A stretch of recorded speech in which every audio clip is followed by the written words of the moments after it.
For more on this, we're joined by the Palestine Red Crescent spokesperson, Nebal Farsakh. Nebal, good to see you. Thank you for joining us. First of all, just talk us through the situation when it comes to helping Gazans in Gaza, the challenges that are faced by aid workers there primarily.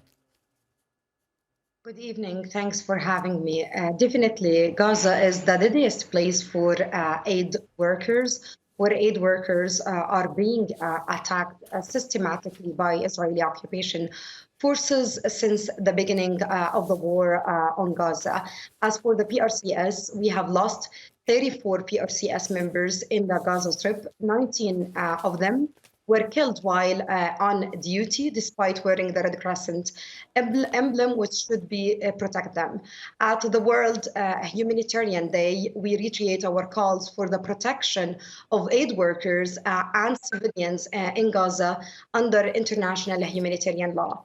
Aid workers, despite all of these horrific conditions and unimaginable conditions, they continue to work tirelessly and selflessly, despite all of these dangers, trying their best to save as much people, as much lives as they can, despite all of the challenges, the repeated attacks against them. Also, very minimum aid is allowing to get into Gaza. It's not safe even to move freely and safely across Gaza to deliver the aid to all the people who are in desperate need of it. Yeah, and you mentioned there you've lost 34 colleagues, and I'm sorry to hear that. It must make it incredibly difficult, though, the longer this conflict goes on, doesn't it become harder to recruit people for, because understandably they'll have, grave concerns about their safety, given what you've just told me. Yes, and our colleagues are completely stressed out because they have been working continuously in the past 10 months, and as an organization who also work in the West Bank, up to this moment, we are still denied access to the Gaza Strip, despite our colleagues very ready and they are willing to go into the Gaza Strip to support our colleagues in the Gaza, but Israel occupation forces are still denying access of our teams to get into Gaza, so we can rotate our teams who are working day and night for the past 10 months.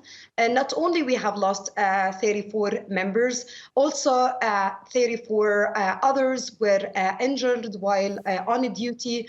Almost 34 others or 35 others were arrested. 4 of them are still under detention.